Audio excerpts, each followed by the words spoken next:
Ito ay updates in legal ethics. So particularly the Code of Professional Responsibility and Accountability. So as I always tell my students and my audience, lawyers are the most prayerful of all the professionals. Why? In all pleadings we submit, there's always a prayer. At yan yung prayer ni St. Thomas More doon para sa mga abogado. No? Lawyer's prayer. At siya ang patron saint ng mga abogado. Yung nasa taas, hindi nasa baba. And of course, my students know this. Ito yung mga libro na tinutukoy kanina sa Labor Law. Kalo-launch lang kahapon sa 2023 edition. Ito yung Constitutional Law 1. Then you have Constitutional Law 2 and Public International Law. And you may also go to this YouTube channel. Pwede na rin kayo mag-subscribe kung gusto nyo. You can join this Facebook group for free materials. But please answer the questions, all the questions para alam namin na kayo ay totoong tao, no? Kasi maraming trolls eh. So ano ba ang ethics? Ethics seeks to resolve the questions of human morality, no? By defining the concept of good and evil, right and wrong, virtue and vice, justice and crime. Now, in the wordings of Thomas Aquinas, na naman, no, sabi niya, the first rule of morality is do good and avoid evil. So ganun lang kasimple, di ba? Kahit na lawyer ka, all the more that you have to adhere to the rules of morality by doing what is good, avoiding what is evil. At saan ba ano ba sabi ng Korte Suprema tungkol sa legal ethics? From the wordings of the Chief Justice himself, the former Chief Justice Manuel Moran, legal ethics is the embodiment of all the principles of morality and refinement that should govern the conduct of every member of the bar. So if you are a member of the bar, you have to be governed and you are covered by legal ethics. So saan ang gagaling ito? It is embodied in the Constitution, in the rules of court, the Code of Professional Responsibility and Accountability. Mamaya titingnan natin bakit nagkaroon ng accountability. Jurisprudence, moral law, and special law. So sino ba ang lawyer? Eh nako, magiging lawyer kayo, dapat alam nyo kung sino kayo. So according to Black's Dictionary, kung kayo ay interesado talaga na scholarly approach sa study of law, get a copy of Black's Law Dictionary. A person learned in the law as an attorney, counsel, or solicitor. Kaya nga minsan sinasabi nila, hindi appropriate na tawagin nating barrister yung mga nagtitake ng bar. Kasi sa ibang jurisdiction, particularly in common law countries like England o United Kingdom, ang barrister ay isang abogado. So siguro yung mga bar examinees or bar candidates. But let us not call them barristers, no? Because barristers are lawyers. Okay? Now, so any person who for fee or reward, naku, hindi matutuwa ang Korte Suprema dito, dahil palagi sinasabi ng Korte Suprema, lawyering is not a money-making venture. Lawyers are not merchants. Law advocacy is not a capital that yields profits. Diba? So what constitutes the practice of law? If you do not appear in court, are you engaged in the practice of law? Am I engaged in the practice of law right now? Yes. Because of this old decision, Philippine Lawyers Association versus Agrava at saka yung Cayetano versus Monsod. Na inulit lang naman ito. So that's why even preparation of pleadings, that's already practice of law. That is why the preparation of pleadings cannot be delegated to non-lawyers because you will be aiding in the unauthorized practice of law. At ang mga lawyers daw, we are the great healing professions. Hindi ibig sabihin maraming hinihiling sa kliyente. Kundi, we heal societal rifts. Hindi ba? Kaya lang, marami ang nami-misinterpret tungkol sa abogado. Tulad nitong si Dick the Butcher. Sabi niya, the first thing we do, let's kill all the lawyers. But that is a misrepresentation of the role of the lawyers. Diba? Kasi ang dapat daw dyan, if you do not want a revolution to happen, the first thing you do, let's kill all the lawyers. Kasi pag wala na mga abogado, hindi na magkakaroon ng revolusyon. Diba? So it's a praise of the role of the lawyer. Kaya nga kung gusto niyo matinong relasyon, asawa man yan, boyfriend o girlfriend, naman ang pinaabogado, matino ang relasyon dyan. Bakit? Ay yung batas nga inuunawa, ikaw pa kaya. Hindi ba? So at nakita ko ito sa Google.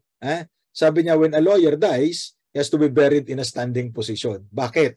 Kasi daw, he has been lying all his life. Ay, wag naman. Hindi naman lahat ng abogado ay nagsisinungaling. Okay? So, lawyers are constantly under the power of the Supreme Court. Take note of that, Article 8, Section 5, Paragraph 5, kasi babalikan natin mamaya yan.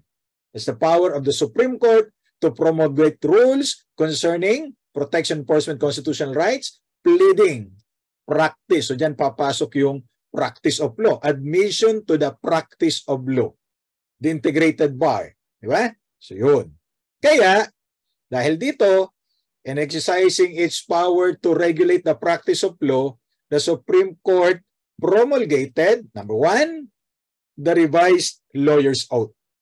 Ito na, that was the first administered by the Supreme Court on April 13 this year, 2023. Kaya lang, ang pinag-oath dyan, yung mga abogado na. Okay?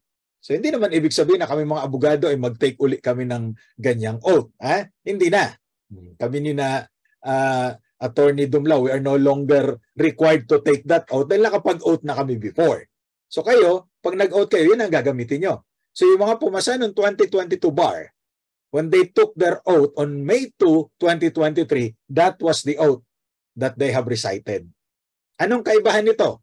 Ito ay more inclusive. Kasi tingnan ninyo, I do solemnly swear, para ito sa mga niniwala sa Diyos. But chances are, there are those who do not believe in God, yet they will become lawyers. Wala namang ganong qualification, di ba? So kahit naniniwala ka sa Diyos o hindi, pwede ka mag-take ng bar if you are qualified. Hindi ka naniniwala sa Diyos, will you take the oath? No, you will affirm.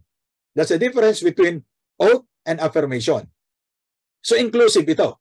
Di ba? Kahit yung hindi naniniwala sa Diyos, pwede mag-take ng affirmation na ito, hindi na siya oath. Because you do not believe in God.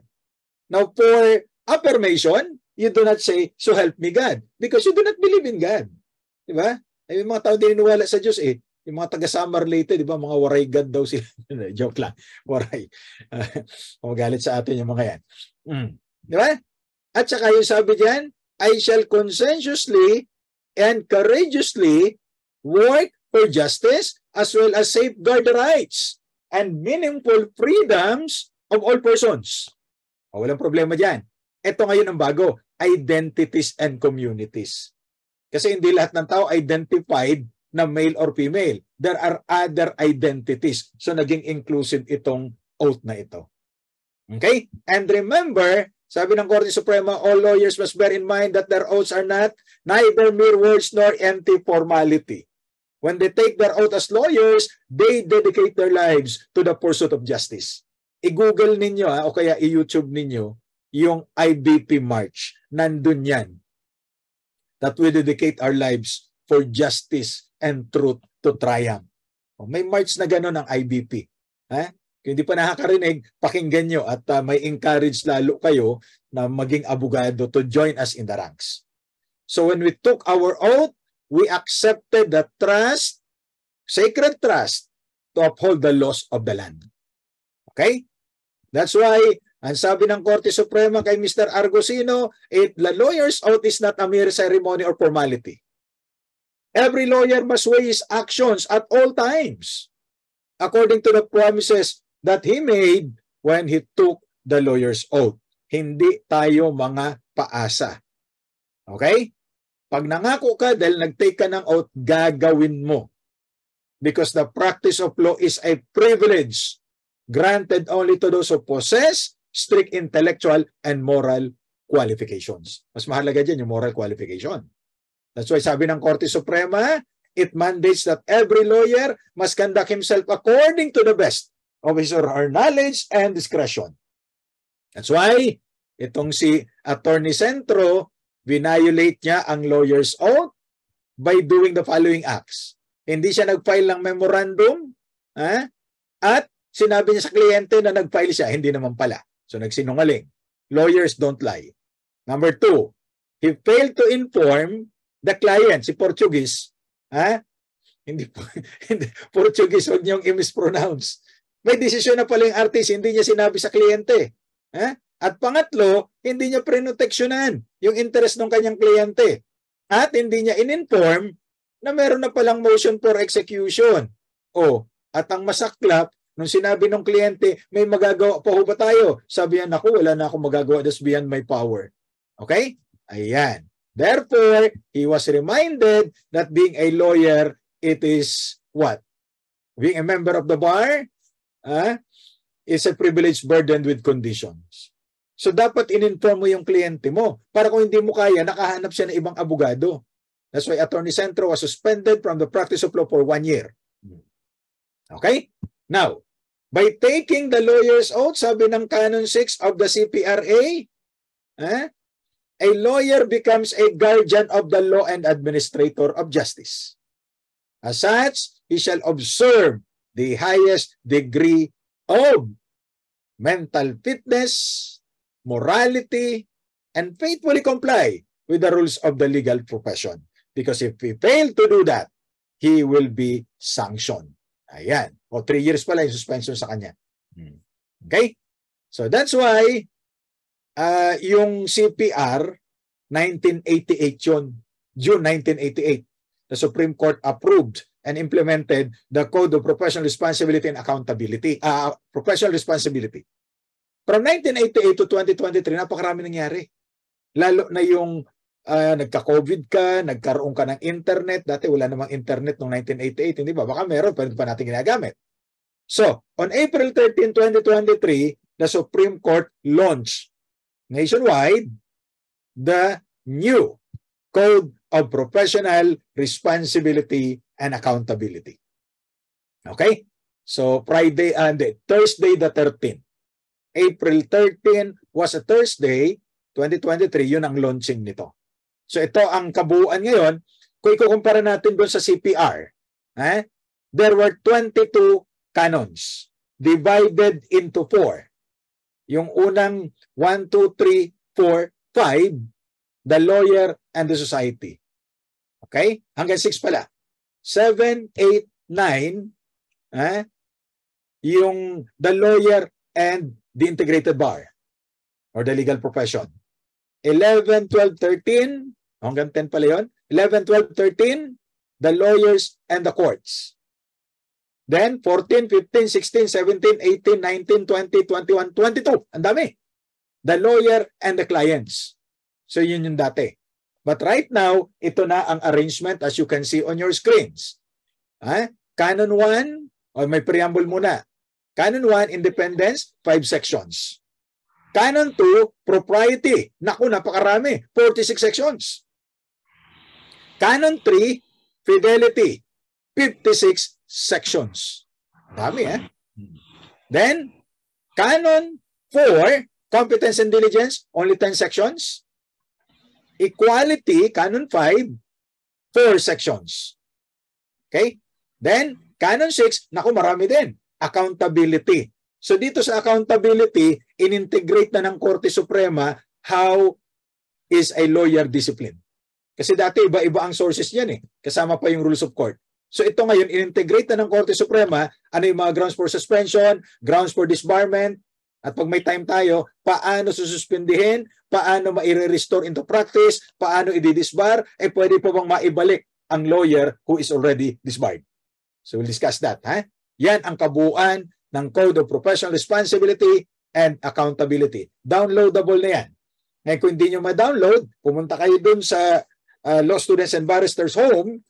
Yan ang group na minimaintain natin. Answer the questions. Be a member. You can download the soft copy of this CPRA in its complete form. Okay? So yan.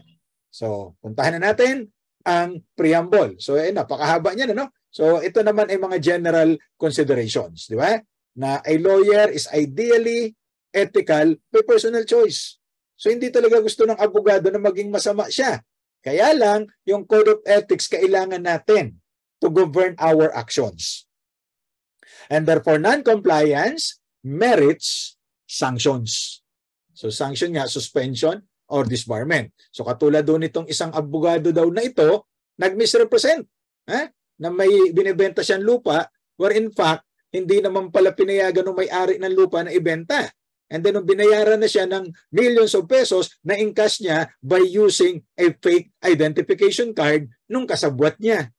Then, idineposito dun sa bank account ng asawa niya. Abay, nagulat yung may-ari, wala po akong ina-execute na deed of sale.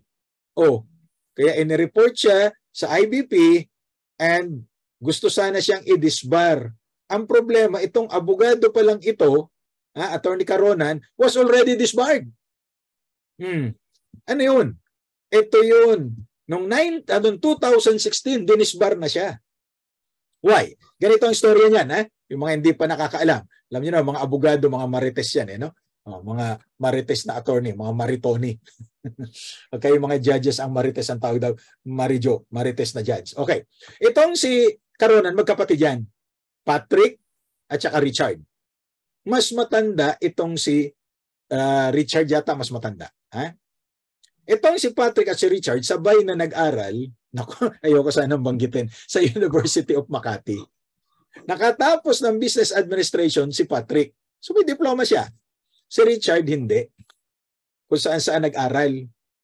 Tapos one time, hinihiram nitong si Richard yung diploma ni Patrick at saka yung kanyang transcript. Tapos, sa nanay, alam niyo mga nanay na usual na mabait. Sabi nitong ni Patrick, bakit ko ipapahiram yung aking diploma? Transcript, saan gagamitin ni Richard yan? Pabayaan mo na. Kasi gusto niya ayusin ang buhay niya. Okay. So, binigay. Ito pala, yung diploma at saka transcript ni Patrick, ginamit nitong si Richard, nag-enroll, hindi siya graduate ng college, nag-enroll sa College of Law ng St. Mary's University sa Bayumbong, Nueva Vizcaya. At, naku, malupit. Nakagraduate sa law school kahit hindi graduate ng college. Pero ang pangalan na ginagamit niya, Patrick Caronan. Kasi yung first name lang naman ang papalitan niya. Magkapatid sila. Hindi naman alam doon sa eskwelahan kung anong itsura ni tunay na Patrick. Yan. So, at ang malupit, nag-take ng bar noong 2004. At pumasa sa bar exam. Yun. Di naging abogado ngayon si Patrick. Pero ang gumagamit, itong si Richard. Malupit, hindi nakagraduate ng college, nag-graduate sa College of Law, nakapasa sa bar. Just one take. Ngayon, ito na ang problema. Pumasok siya sa napakaraming illegal na transaksyon, kinasuhan siya ng mga kliyente ng estafa. Ang pinuntahan ng NBI itong si tunay na Patrick. Kasi siya yung Patrick sa NBI. Natakot itong si Patrick. Siya mismo ang nagpa-disbar dun sa kapatid niya. Kaya, noong 2016, dinisbar ng Korte Suprema itong si Patrick Caronan. So hindi na siya abogado. Yung pala, kahit hindi na siya abogado, may mga naiwan pang transaksyon tulad nito. So paano mo i-disbar ang isang tao na matagal nang dinisbar ng Korte Suprema? Ang tanong ng mga estudyante ko, sir, paano? Pag si Patrick naman, ang nag-aral ng batas, barred na yung Patrick Caronan na maging abogado, hindi ba? Hindi na siya pwede maging abogado sabi nung isa, sir, gamitin niya naman yung Richard. Siya naman nga si Richard. Ang problema, hindi nakagraduate ng college si Richard. Okay? So, Filipino lawyers, take note na hindi po pwede mag-practice sa Pilipinas ang hindi Pilipino. Papaano kapag siya ay nakumuha ng foreign citizenship and thereafter na-reacquire ang Philippine citizenship under Republic Act 9225. Di ba? So, Filipino citizens lang. Ngayon, kung siya ay nakakuha ng Philippine citizenship again, tawag natin dyan ay Philippine Citizenship Retention and Reacquisition Act. Pwede na ba siya mag-practice? Mag-file siya ng petition sa Korte Suprema. Katulad ng sinabi ng Korte kay Attorney Dacanay. I-update mo ang payment ng annual membership fee. Then, magbayad ka ng professional tax para may PTR ka. And then, mag-attend ng MCLE at least 36 hours, no? Kasi 1 hour, 1 unit yan. And then, you retake the lawyer's oath and comply with the other requirements to be restored as a member of the bar. Maliwanag. Now, it bears stressing that much is demanded from those who engage in the practice of law. Totoo naman. To whom much is given, much shall be required. Yan ang sinasabi doon sa Gospel of Luke. Diba? Pero luma na yan di gawin natin bago. Sabi ni Uncle Ben kay Peter Parker, with great power comes great responsibility. That's why, ang sabi dito sa Section 32 of Canon 2, I have just chosen the more important ones. Kasi napakahaba ng CPRA. So at least naipakita ko sa inyo yung kabuuan. But we will discuss the more important ones. So sabi ng Canon 2, Section 32, a lawyer serving as dean, administrative officer or faculty of an educational institution shall at all times adhere to the standards of behavior required of the members of the legal profession under the CPRA, observing propriety, respectability, decorum inside and outside the classroom, and in all media. So needless to say that the professor's obligation are even more heightened. Di ba? Dahil professor ka eh. A professor should be a beacon of righteous and conscientious conduct. And as a molder of minds of soon-to-be lawyers, professors should guide their students to behave and act in accordance with the lofty standards of the legal profession. So hindi natin tuturuan ng kalokohan yung mga estudyante. May mga professor kami dati, tinuturuan ka paano magpalusot. Naku, pwedeng madisiplina yan. As a law professor, dapat ang ituturo mo lang yung kabutihan. O, ito naman professor na ito, in-abuse sexually yung mga estudyante. Di ba? So, instead, he abuses position by creating an offensive, uncomfortable atmosphere in school. So, hindi mo dapat ina-abuse ang estudyante. Yung maging mahigpit ka sa klase, alam ng mga estudyante ko, mahigpit ako, but I've never abused my students sexually. Ano? Walang ganun. O, yan. Ngayon, ano nangyari sa professor na ito? He was suspended from the practice of law for 5 years and was prevented from teaching in any school kasi nagtuturo din niya sa college for 10 years. Diba? Oh, interesting yung kaso niya. You can read that. Now, under Article 14, Section 4, Section 5, Paragraph 3, every citizen has the right to select a profession or course of study. Karapatan natin yan eh. That's why in an old case, Dex versus San Diego, a person cannot insist on being a physician if he will be a menace to his patients. If one who wants to be a lawyer may prove better as a plumber, he should be so advised and advised. Of course, he may not be compelled to be a plumber, but on the other hand, he cannot force his entry into the bar. Diba? Because it's a privilege, not a right. Why? We cannot have a society of square pegs and round holes. Ganda ng kwan dito ni Justice Sagani Cruz, ano? Of dentists who should have never left the farm. Of engineers who should have studied banking, and teachers who could be better as merchants. Okay? Why? If the shoe does not fit, you're not Cinderella. Kaya kung sa tingin mo, lawyering is not for you, better think twice. No? May concert bukas yan. Ngayon pala meron na, bukas din meron. Oh, why? The practice of law basically is a privilege. Limitado lang ito dun sa mga persons with good moral character. Diba? The practice of law is not a natural right. It is a privilege. That's why the admission to the practice of law belongs to the Supreme Court. So if you file a petition to take the bar, you are invoking judicial function. Okay? At dahil dyan, ang batas nag-create ng Legal Education Board under Republic Act 7662. Acting on its authority, the Legal Education Board required the passing of PhilSat before one is admitted to the College of Law. Pwede ka pumasa sa PhilSat, hindi ka ma-admit sa anumang College of Law. Okay? Pero sabi ng Korte Suprema, that is unconstitutional. Because that is encroaching on the academic freedom of the educational institution to determine who will be admitted to study. Kasi pag hindi pumasa ng PhilSat, kahit gusto ng eskwelahan na i-admit, hindi ma-admit. So according to the Supreme Court, that's encroachment on the academic freedom of the educational institution. Remember, academic freedom is a constitutional right. Under Article 14, Section 5, Paragraph 2. Ano sabi? Academic freedom shall be enjoyed by all institutions of higher learning. So law schools are schools of even higher than higher, di ba? Kasi bago ka mag-college of law, graduate ka ng college eh. Oh, kasama sa academic freedom ng institution. Remember, Pimentel versus Legal Education Board, in November na yan, a motion for reconsideration that was denied. Miriam College versus Court of Appeals. Ano sabi? 4 kasi ang aspeto ng academic freedom ng institution eh. To determine who will be admitted to study, what courses will be offered, who will be admitted to teach, and how it should be taught. Oh. yung nilimit mo yung mga ma-admit niya, encroachment on the academic freedom.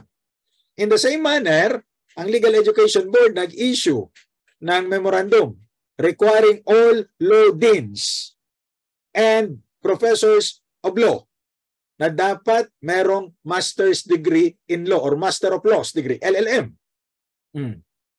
Ako tinatamad na. Di ba? Yan ba constitutional? Unconstitutional yan, sabi ng Korte Suprema. Because again, that violates the academic freedom of the educational institution to determine who will teach. That's why, if you remember the great Dean Riano, ang sabi niya sa akin noon, dahil bossing ko yan dyan, ako yung associate din niya, sabi niya, you do not apply to teach in law school. You get invited. Ito, hindi mo pwedeng i-invite kasi wala siyang LLM. Encroachment on the academic freedom of the educational institution. Di ba? That's why ito ay unconstitutional. Remember that case, no? Now, for those who did not make it for the first 3 times, no? Kasi 1, 2, 3, chandelier. 1, 2, 3 times, walang refresher. Pagka hindi nakalusot on the 3rd time, bago mag-take ng 4th bar exam, pang-4 niya na, mag-refresher yan ng 1 year. 2 semesters. Minsan nag-enroll ng 1 semester, hindi nakatapos nung 2nd sem. Wala na ba? Forfeited na ba yun? 2 years niya para tapusin. Pag hindi niya na-complete in 2 years, forfeited yan. Back to 0. At pag na-complete niya yung refresher course, lahat ng 4th year subjects yan, he can take the 4th time. Pero, gagamitin niya lang ito once within a period of 3 years. Pag hindi na nagamit within 3 years, forfeited uli. Babalik na naman siya dun sa refresher. Of course, every time na hindi siya makakalusot, magte-take siya uli ng refresher course. So yung 3 lang ang express, every time na babagsak, 1 year refresher course. Kaya hindi pwede sunod-sunod na yan. Okay? Now, when you pass the bar, you have to take an oath. You also have to sign the roll of attorney.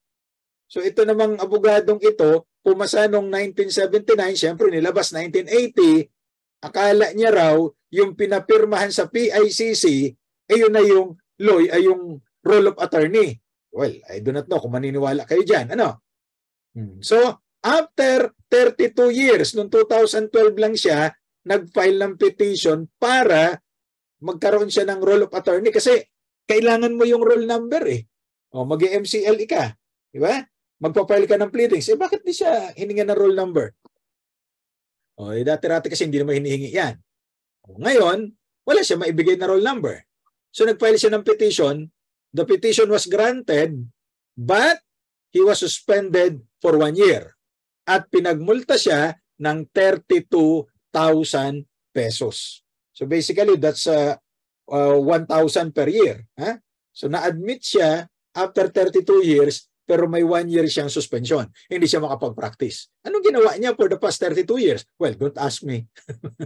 Hindi ko siya personal na kilala.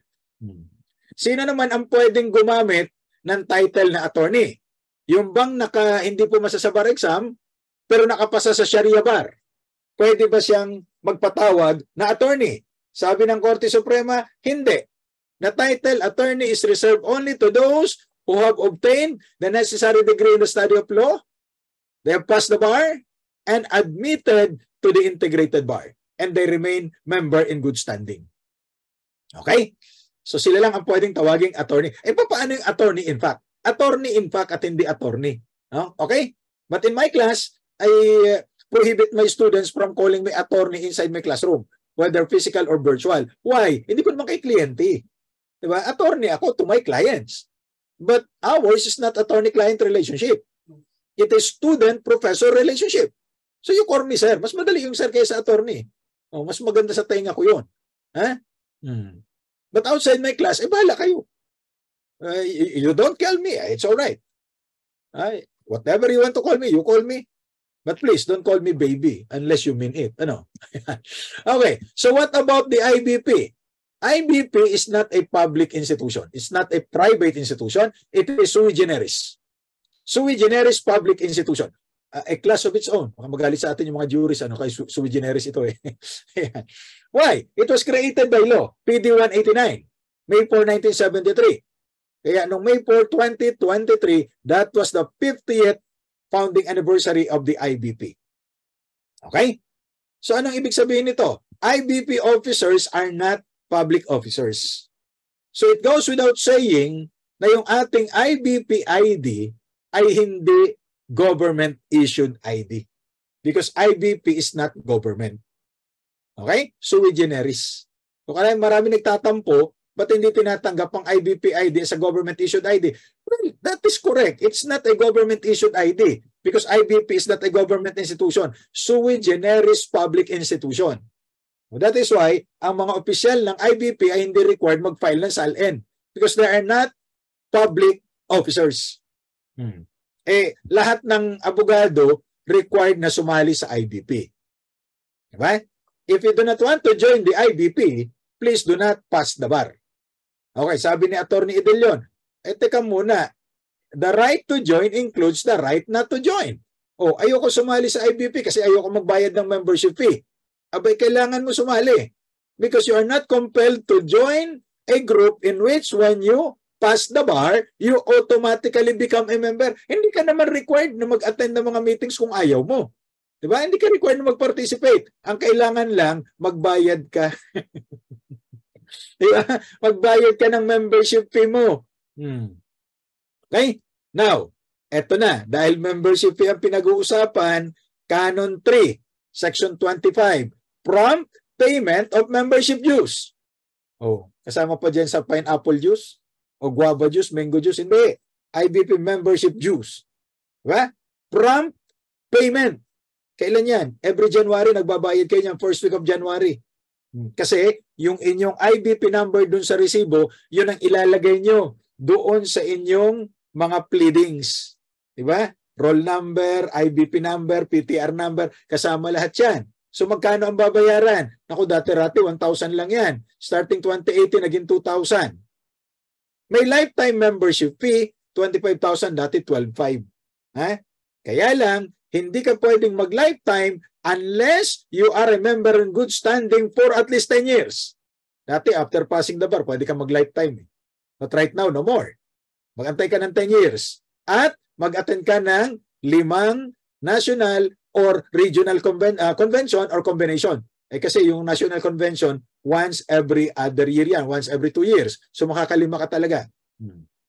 At ito ang marami. No? Maraming mas mahirap na requirement daw. 120 hours free legal aid service.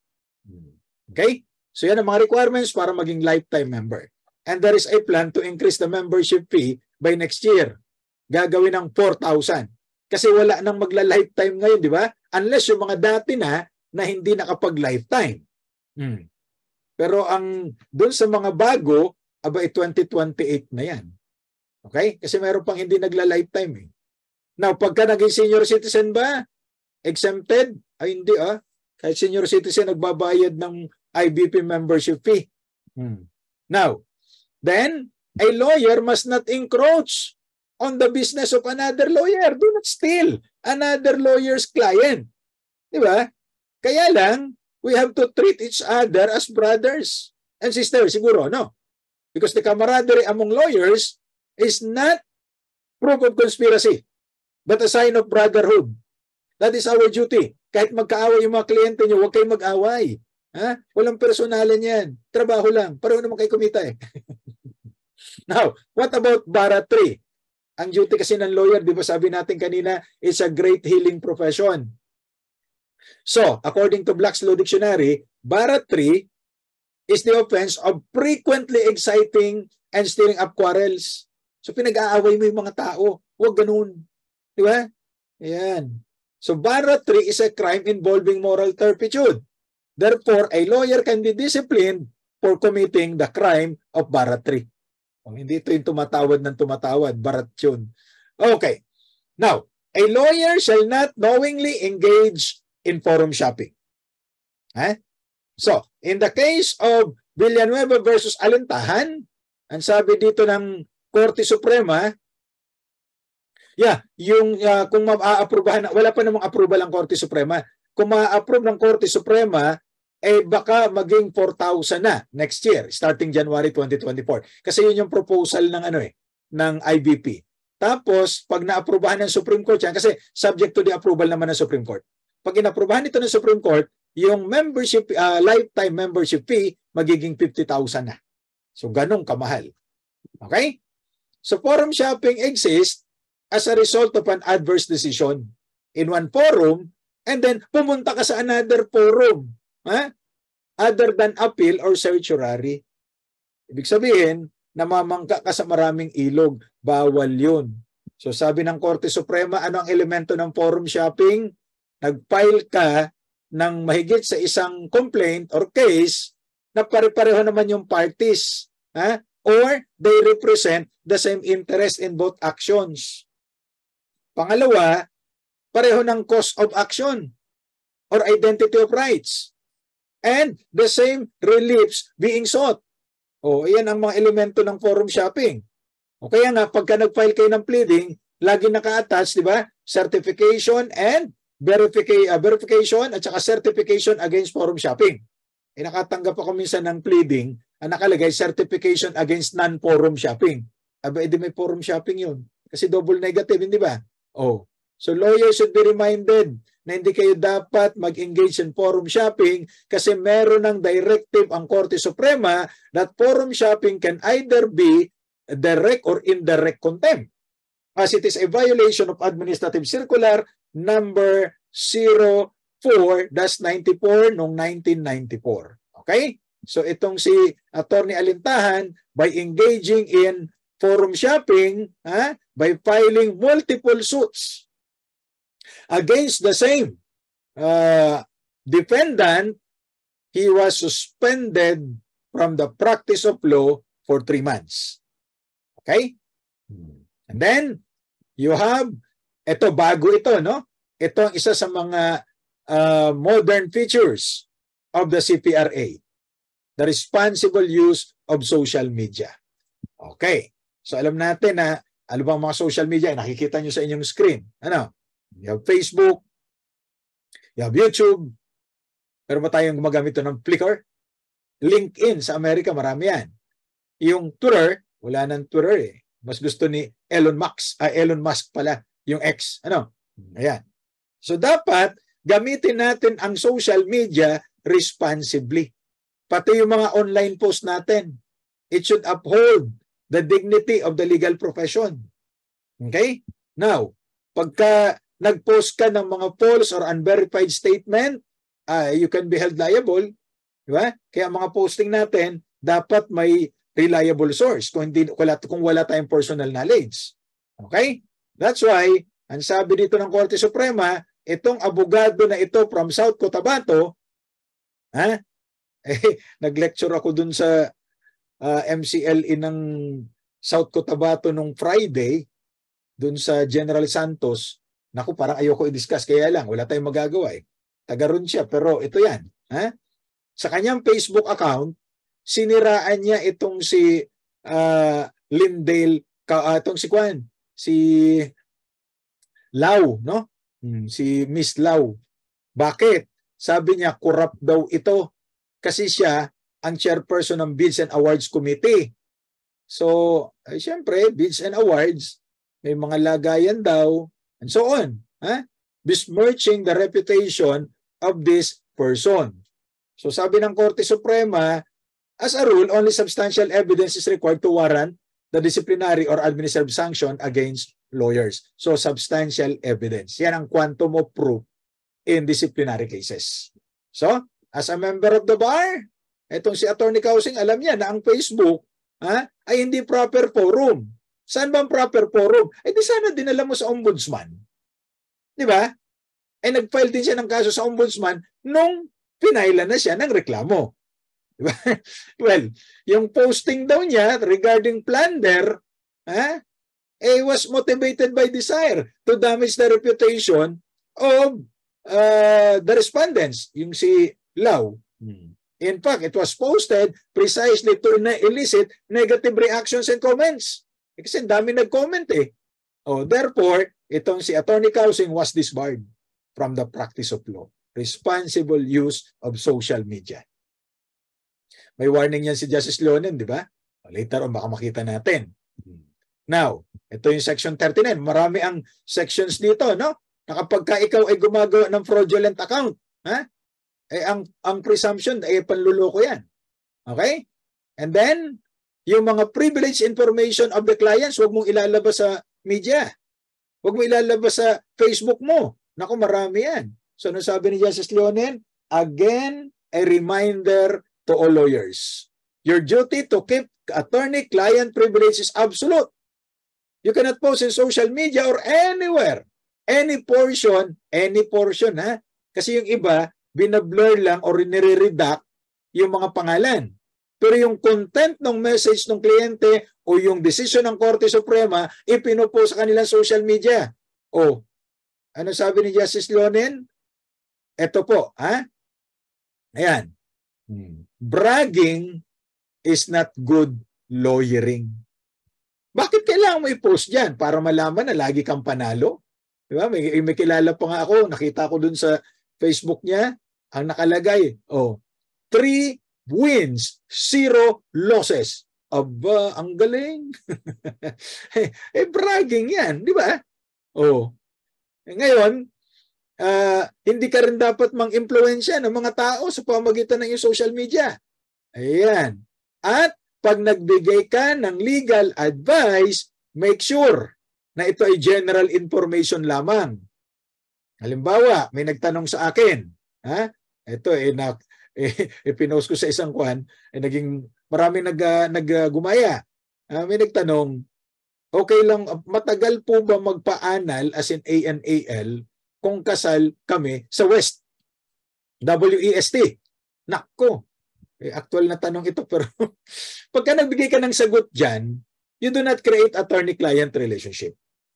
Pero, pagka kumuha ka na ng mga specific facts, you are now creating attorney-client relationship. Hindi mo dapat i-disclose yung other facts na ito, kaya pagka medyo sensitibo na yung tanong at marami nang tinatanong, kahit doon sa YouTube channel, may mga nagtatanong doon. General questions, saan po ba dadalhin pag ganito ang kaso? Didalhin mo sa ganitong korte, okay, punta kay piskal. General information yan. Pero nagbigay na yung lolo ko po kasi teka. Tumawag ka na lang. Doon natin pag-usapan yan. Kasi that would create attorney-client relationship.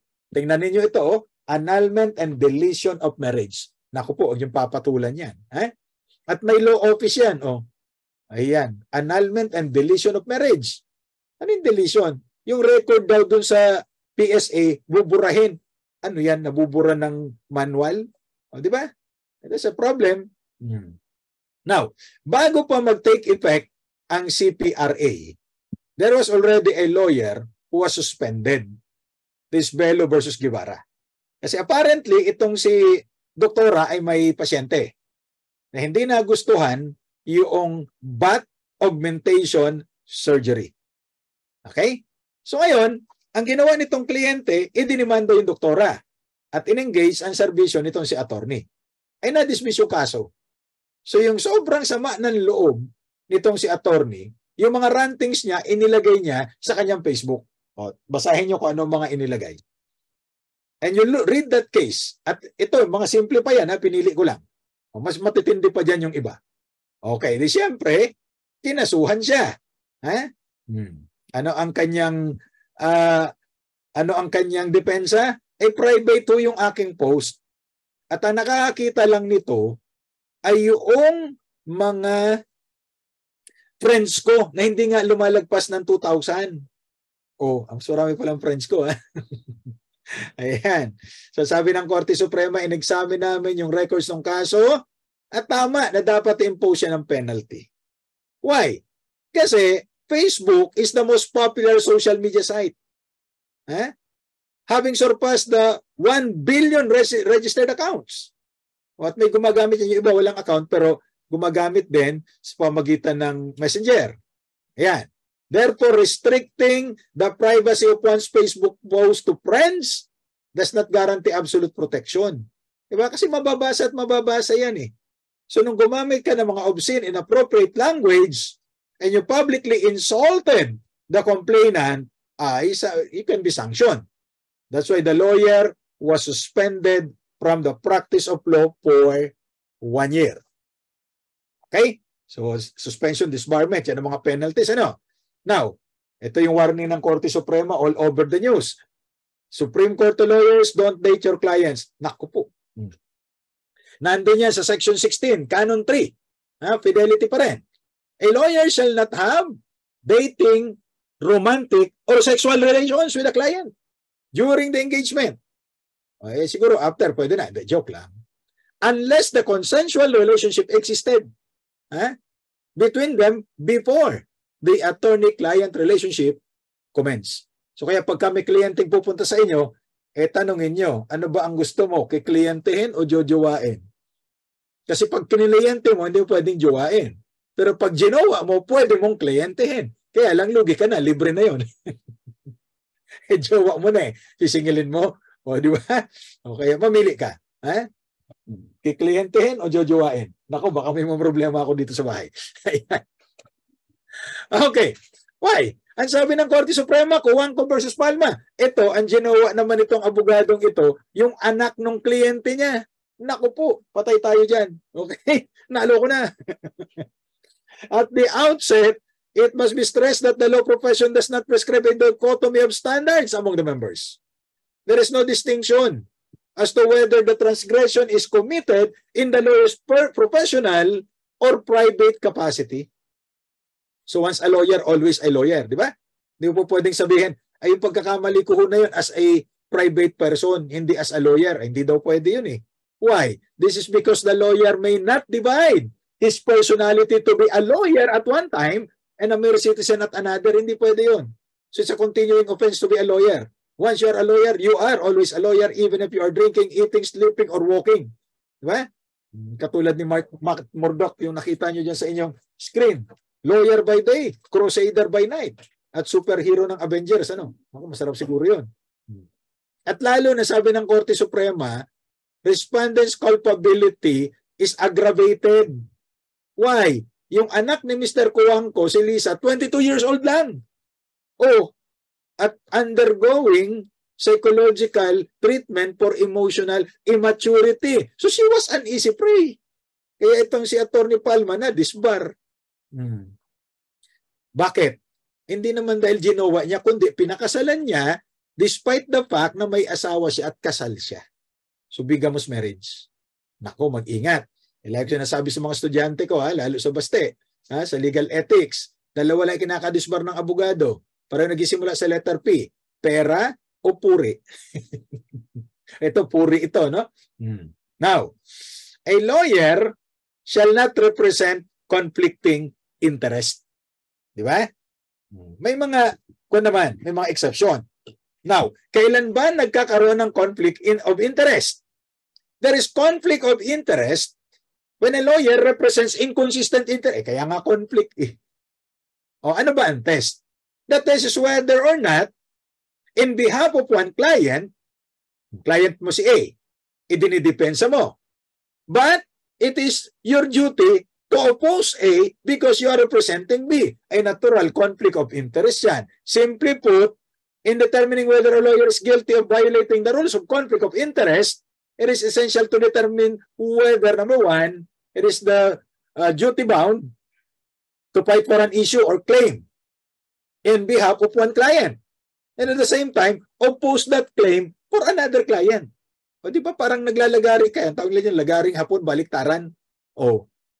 The acceptance of your relation would prevent a lawyer from full disclosure, a full discharge of a lawyer's duty of undivided fidelity. Kasi hindi mo siya ma-oppose ng gusto dahil dati mo siyang kliyente. Ngayon, yung kalaban niya ang nire-represent mo. A lawyer should be called upon in the new relation to use against a former client. Yung mga confidential information magagamit mo laban sa mga kliyente. So, hindi pwede yan. That's why, to determine whether a conflict of interest exists, it is necessary whether there exists attorney-client relationship. So kailan ba nagsisimula ang attorney-client relationship? Sabi ng Korte Suprema, attorney-client relationship begins from the moment the client seeks the lawyer's advice upon a legal concern. Hindi kailangan may financial gain kaagad eh. Di ba?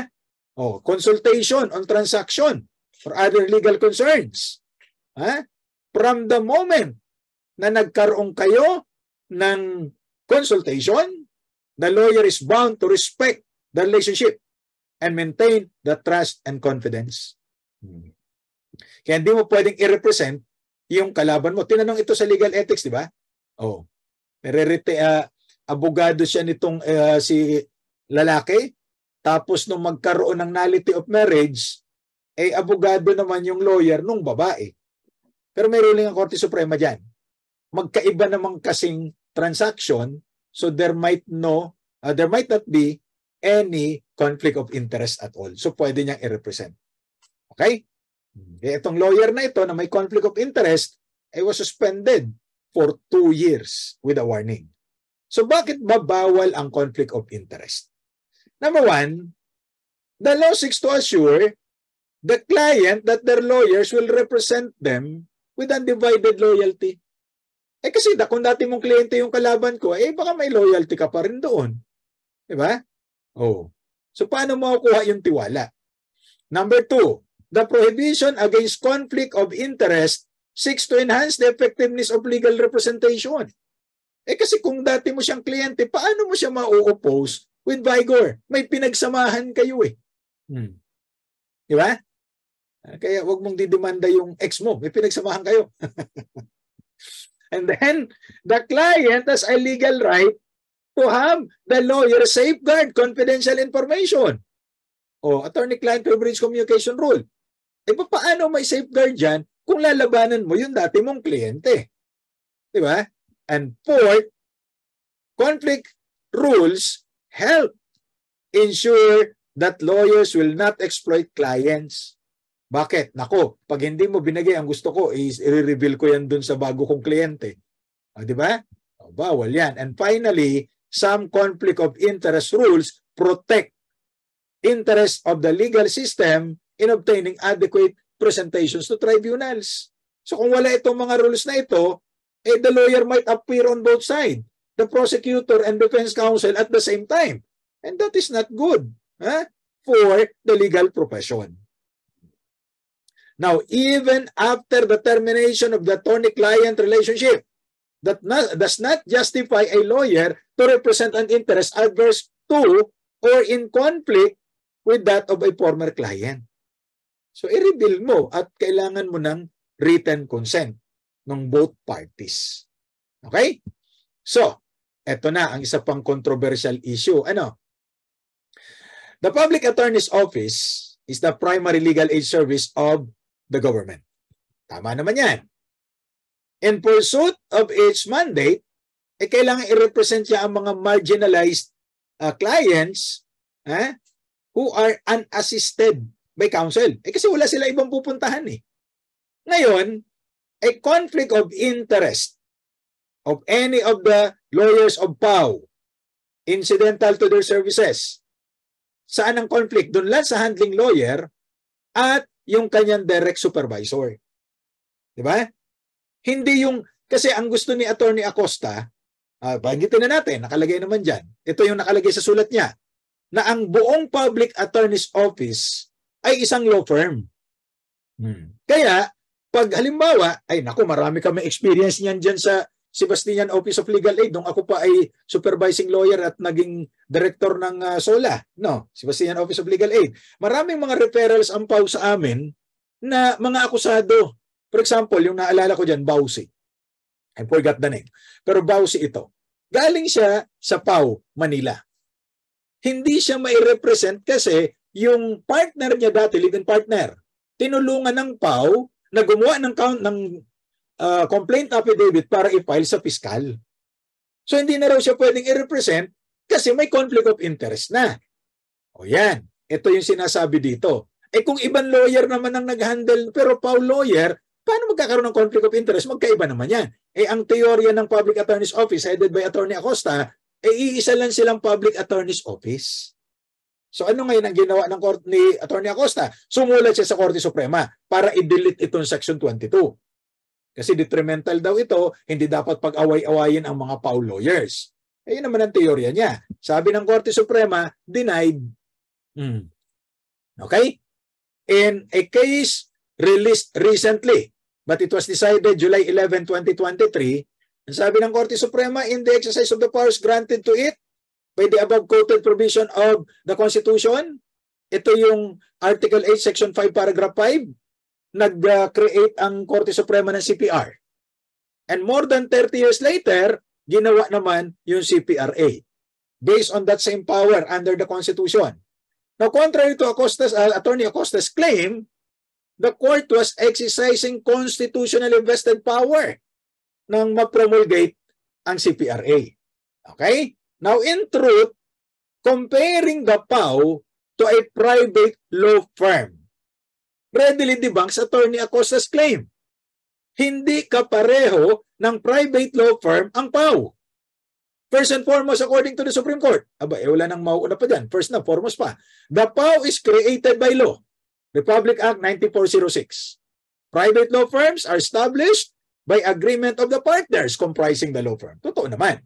Now, second, PAW is governed by Executive Order 292, Administrative Code yan, as amended by Republic Act 9406. That's the law rationalizing the organization of PAW. While private law firms are governed by the Civil Code and related laws and respective bylaws, di ba? Third, PAW primarily caters to indigent clients, whereas private law firms can choose whomever they want to serve, indigent man o hindi. Fourth, the most importantly, private law firms can and may operate for profit, but public attorney's office should not. Okay? Pero may nalaman ako na kapag ka nag-award ng attorney's fees ang labor arbiter, yun yatang attorney's fees, napupunta, hindi ko naman confirm ito, napupunta yata daw doon sa office. Yan ang sabi ng isang nakausap natin. Hindi naman sila for profit. In other words, the standards by which the PAW carries its mandate are totally distinct from those used by private firms. So, the court also notes that Attorney Acosta launched a public campaign. Marami daw siyang pinost sa kanyang mga video at sa kanyang mga social media account. Employees and clients expressing their opposition. She also publicized the contents of the letters subject of this case in several newspapers. Maraming pera dahil nagkakapag-publish sa newspaper. Mahal yan. And while most agree that the right to criticize the judiciary is critical to maintaining a free and democratic society, there is also a general consensus that criticism only goes so far. Sabi ng Korte Suprema, if the criticism is done in good faith, that's acceptable. Many types of criticism leveled at the judiciary cross the line to become harmful and irresponsible. Yan daw yung tingin dyan. Potentially devastating. Attacks and unjust criticism can threaten the independence of the judiciary. There's a clear line between legitimate criticism and illegitimate attack, which undermine the people's confidence in the judiciary, said the court. Diba? Kasi baka yung mga tao sabihin, ganun ba ang Supreme Court? Bakit naman? Yan. Ngayon, therefore, Attorney Acosta is directed to show cause. Non-extendable period 10 days yan, why she should not be cited in indirect contempt. She is further ordered to show cause with an unextendable period of 10 days from notice why she should not be disciplined as a member of the bar in violation of the CPRA. Canon 2, Section 2, Section 14, and Section 42. And Attorney Acosta and all other lawyers of the PAW are directed to refrain from making further statements relative to the subject matter of this case in any forum. Attorney Acosta is lastly instructed to cease all efforts to contact directly or indirectly any member of the court in regard to this matter. O, hindi niya pwedeng, bawal naman kasi talaga yun. Nakakausapin mo yung miyembro ng Supreme Court. For the same, for a case. Bawal yan. Maliwanag tayo dito, ha? So that's the latest on the matter. Okay. Now, the lawyer shall not borrow money from a client. Dating Canon 16 ito unless the client interests are protected. Now, this rule does not apply to standard commercial transactions. For products or services, kasi may mga abogado na nagninegosyo Di ba? Kaya lang, itong si Attorney Tumanda ay nangutang ng 500,000 sa kanyang kliyente. Pero namang inisyong cheque, Kaya lang, nung present for payment sa bank, it was dishonored because the account of Attorney Tumanda was already closed. Di siningil siya ng kliyente. Ang sabi niya, well, to appease the client, yung Mercedes-Benz ko, ibibigay ko sa iyo, mag-execute tayo ng deed of absolute sale. Ang problema, hindi niya dineliver yung Mercedes-Benz. Pati yung mga ORCR ng kotse. Hindi niya daw kasi dala. And then later on, nalaman, hindi rin turn over yung kotse. Later on, nalaman niya, naibenta na pala sa ibang tao. By the name of Mr. Pelizardo, yung Mercedes-Benz na ipinapangako. That is a violation not only of the CPR pa yung pinagbatayan yan, at saka yung Rule 138 of the Rules of Court. Plus, a violation of BP 22. Tumalbog yung cheque. Generally, tandaan nyo ito, as a general rule, pag ang abogado nag-issue ng cheque na hindi po na walang pondo, ang penalty dyan, 1 year suspension. But considering na hindi lang yung cheque ang problema dito, kundi yung double sale, at yung misrepresentation, the lawyer was suspended for 3 years. So instead of 1 year as generally imposed. Okay? Now, under Canon 4, competence and diligence. Section 8, lifelong learning. A competent lawyer, engages in lifelong learning through the continued development of professional skills. So ito ay ini-implement na noon pa man based on Canon 5 of the old CPR. Yan po yung MCLE. So anong purpose ng MCLE? To ensure that throughout their career, they keep abreast with the law and jurisprudence. Referring to the lawyers, di ba? Maintain the ethics of the profession. So dalawa, pangatlo, enhance the standards of the practice of law. Merong mandatory continuing legal education office directly under the Supreme Court na siya nagpapatupad niyan. At nag-notify ito na lahat ng mga lawyers mag-comply at ipapublish lahat ng nag-comply. MCLE has 36 units. 1 unit, 1 hour. So yan ang distribution. Every 3 years magko-comply dyan ng mga abogado. Okay? At ang pinakamarami dyan, nakikita ninyo, ay legal ethics. Yung 9 hours is halo-halo yan. Updates on labor law, updates on procedural law, updates in constitutional, kung ano man ang gusto ng mga organizers. Pagka-private organizer kasi, kailangan niya ng ka-tie-up na law school. Pagka-integrated bar ang nag-conduct, hindi na kailangan ng tie-up. So, iba't ibang chapters niyan, kaya nakakaikot tayo sa buong Pilipinas, kasi iba't ibang chapters nagkakandak ng MCLE, katatapos ang schedule natin sa Cebu, sa Jensan, and then sa susunod naman sa Baguio, and then sa Bohol. So, lahat siya nagkakandak. At nag-i-invite ng mga lecturers, at yung mga lecturers na ini-invite, kailangan aprobado rin ng MCLE office. At natutuwa tayo dun sa MCLE office na pag kami kailangan na mag-lecture, siyempre tatanong sa kanila, so kasama tayo dun sa inire-recommend. So, gratitude to MCLE office. Ano po? Ayan. And then, eto pa, para makompleto natin yung 36 hours.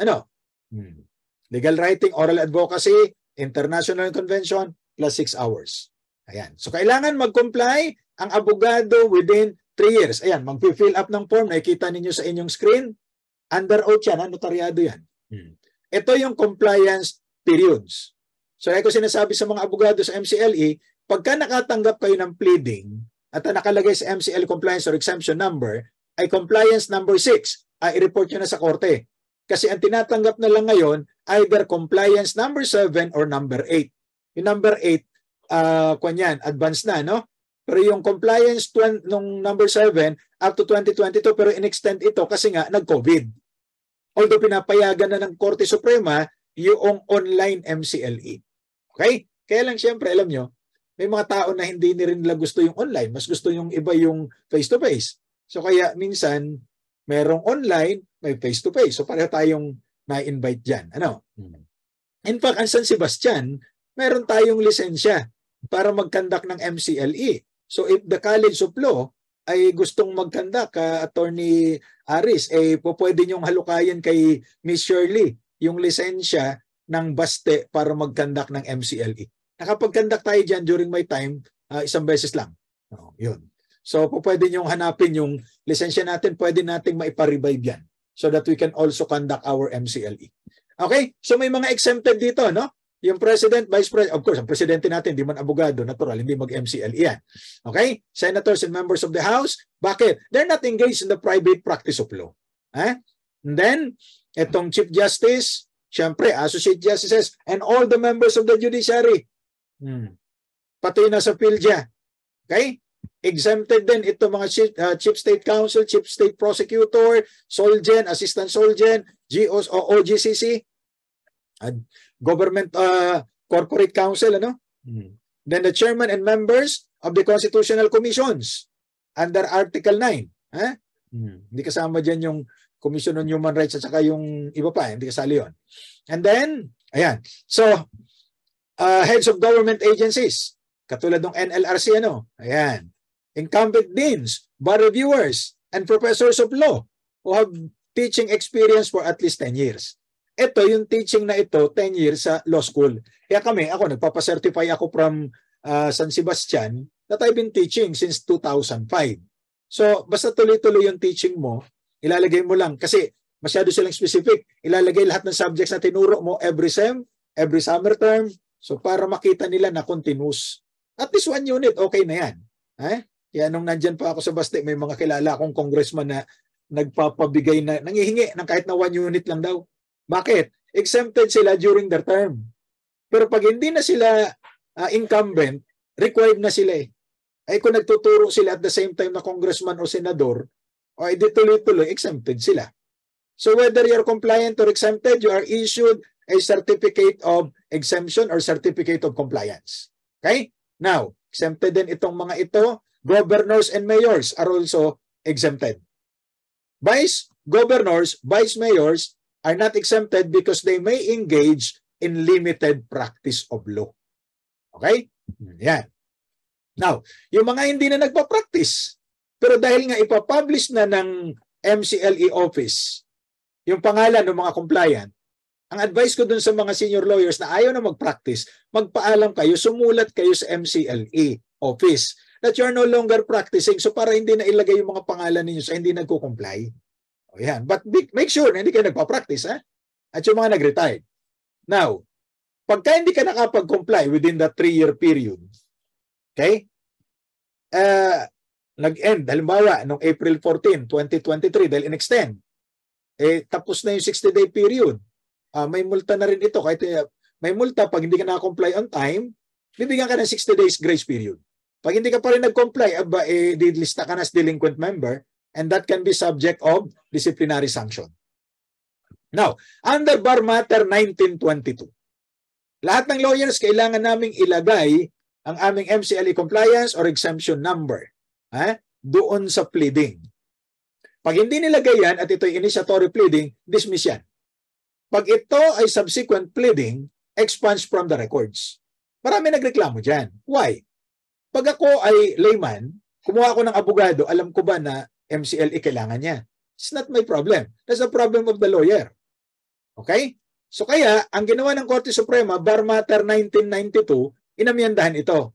At pinalitan ng failure to disclose the required information would subject the counsel to appropriate penalty and disciplinary action. So ano yung penalty? Ayan, may fine na 1,000, 2,000, 3,000, 4,000 for the first, second, third offenses respectively. Okay? Madali yan, kain-kain ng abogado magmulta. Ito ang mas masaklap. He'll be listed as a delinquent member of the bar at ayan na, hindi na siya magpapatuloy. He will be discharged from the case. Eh di yung kliyente niya wala ng abogado. So ano mangyayari? Yung kanyang client will be allowed to retain another lawyer, to hire another lawyer. Eh anong pambayad niya? I-refund ni attorney lahat ng binayad sa kanya. Bakit? Eh hindi siya compliant eh.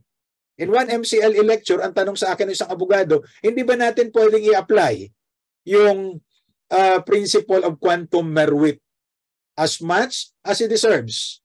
Ang sagot ko, hindi ho. Kasi alam mo namang non-compliant ka, kinuha mo pa rin yung kaso. So anong ibig sabihin yan? Bad faith ka. Kasi dapat nag-comply ka. So kung hindi ka compliant, huwag ka tumanggap ng kaso. So we will not apply the principle of quantum meruit because the lawyer is in bad faith. May nadisiplina na ba dito? Meron po itong si Attorney De La Cruz. Ha? Ayan. So nangyari dyan, nag-file siya ng pleading dyan sa METC Makati. Sa MCLE, kasi nire-require na ilagay doon sa pleading yung MCLE compliance or exemption number. So nung inilagay yung number niya, ito ang inilagay, 001565. Okay? Ginamit niya rin yan doon sa kanyang appeal. Ang problema, yung kalaban niya nakita, teka muna, walang ganito eh, madali naman yan. Tatawag lang kayo, mag-email kayo sa MCLE office and they will tell you whether itong lawyer na ito ay compliant or not. So wala na itatago ngayon. Whether this lawyer is exempted or not. Kasi pag exempted ka, nakalagay doon kung ano yung dahilan ba't exempted ka. Now, compliance number pala na ito ay naka-assign sa isang Attorney Ariel Labra. At hindi pala ito kay Attorney De La Cruz. O, ay pinagpaliwanag siya ng Korte Suprema. Aba, hindi naman nagpaliwanag. Eh kasi ano nga naman ang paliwanag mo kung dinagdagan mo lang ng 4 yung 5? O, di ba? So the lawyer was disbarred. Why? Eh that is deceit. Di ba? Dishonest. Oh. Hindi ka compliant. Pagkatapos maglalagay ka ng compliance number, hindi naman pala totoo. Kinopya mo sa iba. Ano ba namang klase yan? Di ba? At may nauna sa kanya noong 2017. Ito naman sa bandang Isabela yata ito, no? Nag-file ng mga pleadings, 4 yata yan. Ang ginagamit niyang compliance number ay fake. Walang date na nilagay, so fake. Oh, eh sabi ng Korte Suprema, alam mo ba, nang gumamit ka niyan, you are risking your client.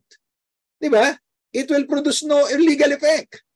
You're violating the CPR. CPR pa yan noon. Kaya, pinagpaliwanag siya, pero hindi siya nagpaliwanag. Eh kasi nga may hirap ipaliwanag. Ano yung paliwanag mo dun? Oh, sorry ka na lang. Eh kaya, dinisbar din siya. Yun. Okay? So, wag na wag mamimeke. Okay? Now, Canon 6. Ito na. Yung nature ng disciplinary proceedings. Okay? Ito daw ay confidential muna. Wag muna ipagkakalat. Disciplinary proceedings against lawyers are sui generis na naman. Oh. Di ba? Wala naman ditong trial. Wala naman ditong criminal punishment. It's not a prosecution. It is a way by which the Supreme Court disciplines the members of the bar. In the case of Mendoza versus Gadon, ito yung unang suspension. Wala pa, hindi ko pa makita yung order ng disbarment eh. Every lawyer is required to act with courtesy at all times, even towards the adverse parties. Ito, nagpadala siya ng demand letter na masyadong harsh ang wordings. So, inireklamo siya ng doktora na pinadala niya ng demand letter. And the Supreme Court ordered the suspension of the lawyer for 3 months. 3 months lang. Eh, may mga sumunod pa siyang infractions. Yun, dinisbar na siya ng Korte Suprema. Okay? So, how do we institute the proceedings for disbarment? Now, it may be commenced by the Supreme Court, motu proprio, on its own initiative. Kaya mag-ingat na huwag magagalit ang Supreme Court. Para hindi magalit ang Supreme Court, sumunod sa lahat ng mga rules and laws and orders of the court. Or upon filing of a verified complaint by any person before the Supreme Court or the IBP. So, motu proprio by the Supreme Court or upon complaint. Pwedeng mag-complaint doon sa IBP o kaya diretso sa Supreme Court. Ngayon, a verified complaint filed with the Supreme Court may be referred to the IBP for report and investigation. Kasi hindi naman personal na imbestigahan ng Supreme Court yan. It's the IBP who would conduct the investigation.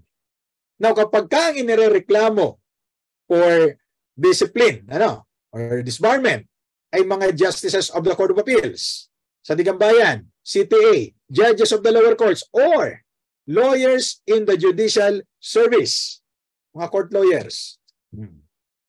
Whether they are charged singly or jointly with other respondents, and whether such complaint deals with the acts unrelated, kasi baka naman hindi connected doon sa kanilang trabaho, ay yung IBP wag a-actionan ito.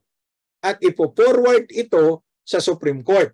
At bahala ang Supreme Court kasi kung mga judges or justices ito, it should be the office of the court administrator. Okay? Now, tandaan palagi ang sinasabi ng Korte Suprema, the success of a lawyer in his profession depends almost entirely on his reputation. Anything which will harm his good name is to be deplored, as a lawyer's reputation is a plant of tender growth, and its bloom, once lost, is not easily restored. Parang flower yan, di ba? Pag kinuha mo yung flower, malalanta na yan. Hindi na yan marirefresh pa. Kaya, as an exercise sa aking mga estudyante sa Basic Legal and Judicial Ethics at saka sa Problem Areas in Legal Ethics sa BASTE, ang ginagawa ko dyan, meron kaming exercise na magbibigay ako sa kanila ng 10 pangalan ng abogado na kilala sa Pilipinas. And then they will write the first word that comes into their mind upon hearing the name of that lawyer. Ay naku, matatawa kayo sa resulta. Okay? That's non-graded. No? Pwede discuss lang natin bakit ganun ang reputation ng abogadong ito. Di ba? Sabi ng Korte Suprema, people are accountable for the consequences of the things they say and do, even if they repent afterwards. The fact remains that things done cannot be undone. Words uttered cannot be taken back. Nasabi na eh. Hence, he should bear the consequences of his actions. So paano ba ang ginagawa ng IBP dito? Iba na ngayon ang procedure. Under the CPRA, Canon 6, Section 4, ang IBP ay magno-nominate sa Supreme Court, magre-recommend ng 50 lawyers. 50 representing the 9 regions. Kasi ang IBP, bawat probinsya may sariling IBP chapter. From Batanes down to Tawi-Tawi. Kaya lang yung Tawi-Tawi yata ang tawag Sambasulta, Zamboanga, Basilan, Sulu, Tawi-Tawi. So yun yung kanilang chapter. Okay, kasi paano mo nagagawa ang chapter? Sa dami ng lawyers. Kaya sa Manila, merong Manila 1, 2, and 3. Oh. Diba? Quezon City, isang chapter yan. Mandaluyong, yung Mandaluyong, San Juan, kasama yan doon sa RSM. Yun yung chapter namin. Rizal, San Juan, Mandaluyong. Kasi dati naman, bago pa nagkaroon ng National Capital Region, ang mga Metro Manila cities, except Manila, at saka yung Quezon City, at saka yung Valenzuela, sa Bulacan yan, all of this were parts of Rizal Province. Okay? Ayan, Makati, may sariling chapter yan. Yung PPLM, ano ba yun? Pasay, Parañaque, Las Piñas, Muntinlupa. Yung Taguig, Pateros, kasama yan doon sa sa RSM, Rizal, San Juan, Mandaluyong chapter. Okay? And then, meron kang chapter ng Camarines Norte, Camarines Sur, kasi per province na. Yun. Tapos yan, ginugroup into regions. Hindi katulad sa ating political subdivision na 17 regions tayo ngayon, IBP only has 9 regions. So itong mga regions na ito, may regional governor. Tapos sila ang magme-meeting to elect the national officers. Okay. So itong mga 9 regions, magno-nominate yan ng 50, bago ito, no? Ng 50 lawyers. Okay? At aaprubahan ito ng Supreme Court for a term of 3 years. Unless sooner removed or replaced or nag-resign. And what is the quantum of proof? Sabi ng Section 31, Canon 6, substantial evidence. Okay? So that's the quantum of proof. Nasabi na natin kanina yan sa isang kaso. Di ba? Now, what are the grounds for discipline? You refer to Section 32 of Canon 6. There are serious offenses. Nako, sang katerba. 1 to 21 ang listahan. Okay? Less serious offenses. 1 to 15. And then you have light offenses. 1 to 5. Yung serious offenses, nako, disbarment yan. Yung light offenses, siguro baka warning lang yan. Pag less serious offenses, baka naman ito ay suspension. Pwede. Pero depende kung gaano kahaba ang i-impose na suspension. It's dependent on the court. Okay? So disbarment, according to the Supreme Court, is the most severe form of disciplinary sanction. And as such, the power to disbar must be exercised with great caution. So hindi trigger happy naman ang Korte Suprema na lahat na lang na reklamo, i-disbar ka. Huwag ganun. Hindi naman ganun ang Korte Suprema. Okay? So, conviction of a crime involving moral turpitude is a ground for disciplinary sanction. Ano ba yung crime involving moral turpitude? Palagi nating naririnig yan. But what does it really mean? Includes any act deemed contrary to justice, honesty, or good morals. At ang sabi ng Korte Suprema, based on the statement of Chief Justice Manuel Moran, the crimes of seduction and the crimes of concubinage.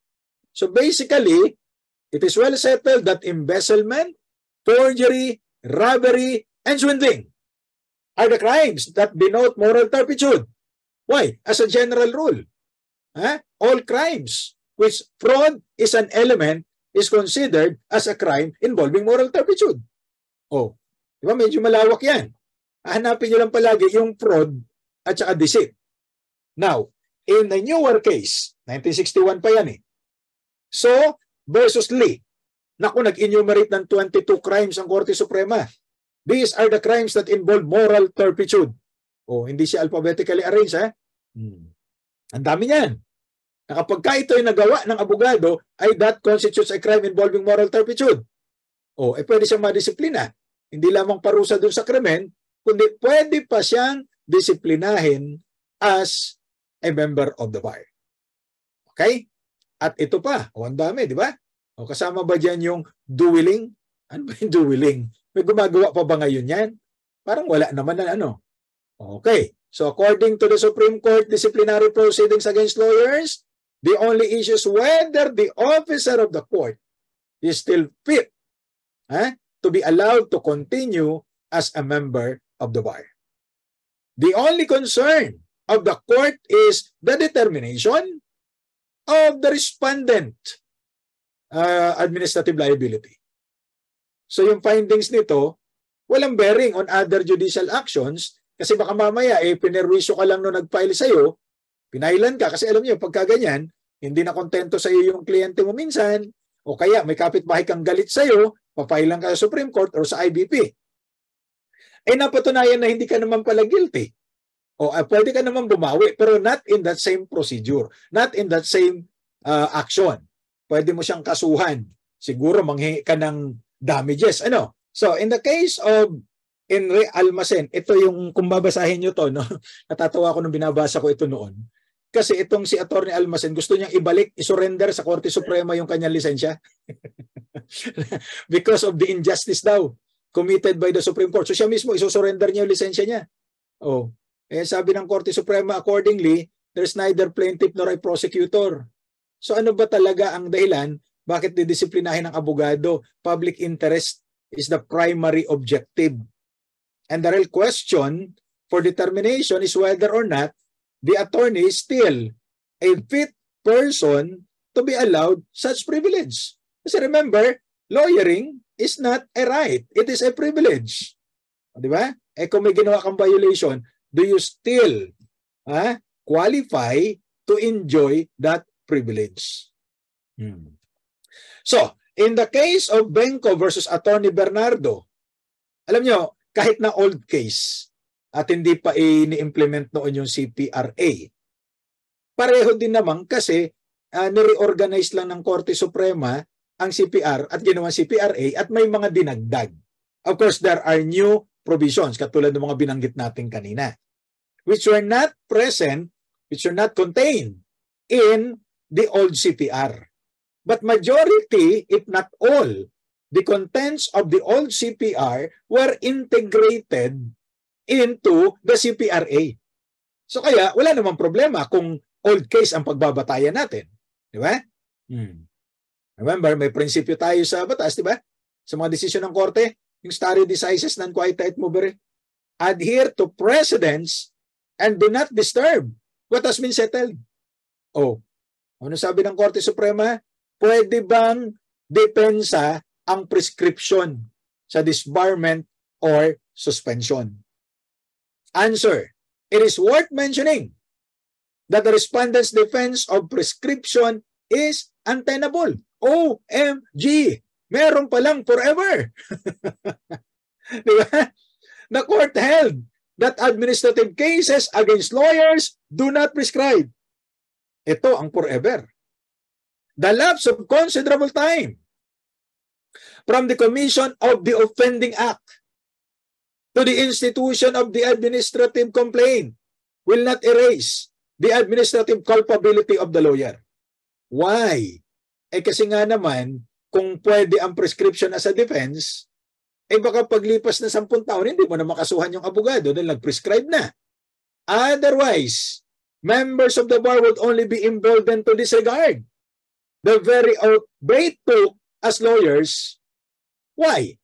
Presiding from the fact that as long as no private complainant would immediately come forward, they stand a chance of being completely exonerated for whatever administrative liability they ought to answer for.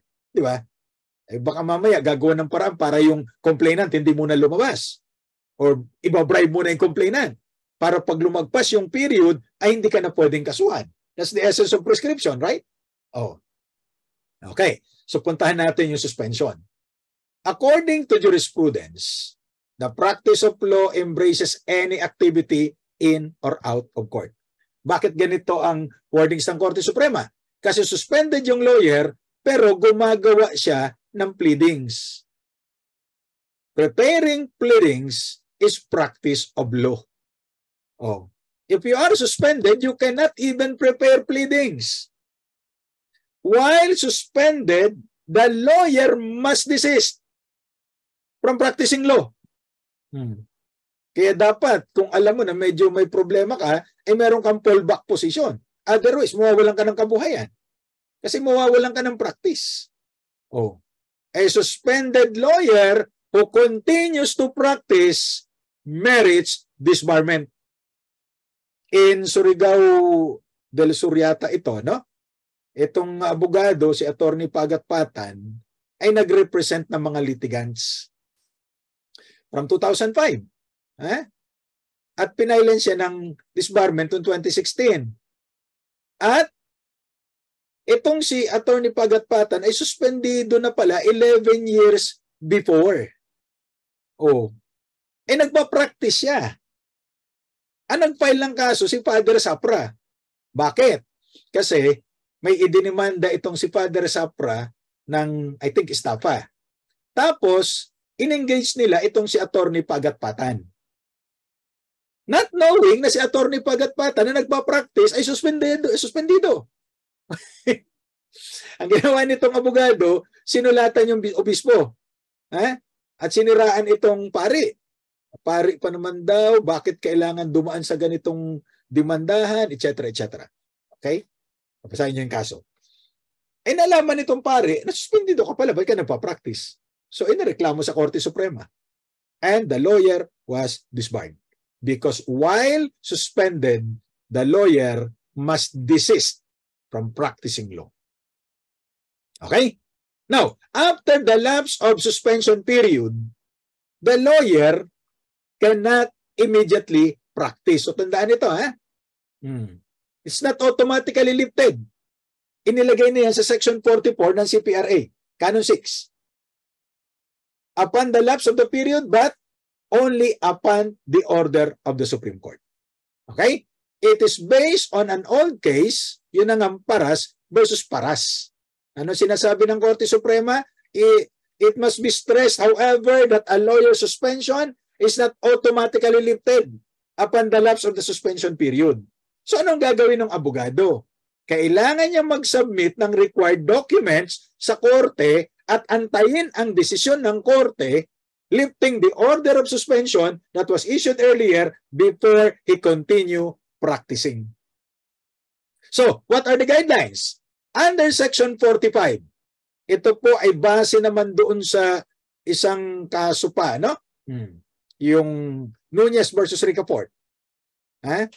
After a finding that respondent lawyer must be suspended from the practice of law, the court shall render a decision imposing the penalty. Meron siyang 15 days, Tan versus Gumba, meron siyang 15 days para mag-file ng motion for reconsideration. Ngayon, in-integrate na ito sa Section 45 ng Canon 6. But it was a ruling prior to the effectivity of the CPRA. Now, pag nag-expire yung period of suspension, magpa-file itong lawyer who was suspended, he has to file a sworn statement to the court through the office of the OBC, Office of the Bar Confidant. At sasabihin niya, natapos na po yung period of suspension and I desisted from the practice of law. I did not appear in any court. Ayan. Nag-practice pala siya. Di nagsisinungaling. Ano? And then, the copies of the sworn statement na ibinigay niya sa OBC, bibigyan ng kopya yung local chapter ng IBP at saka yung executive judge. At saka mga judges kung saan siya nag-a-appear o may mga pending na hawak siyang kaso. Okay? Then the sworn statement shall be considered proof of compliance. So kaya, pagka nagsinungaling ka dyan, severe penalty ang impose sa'yo ng korte.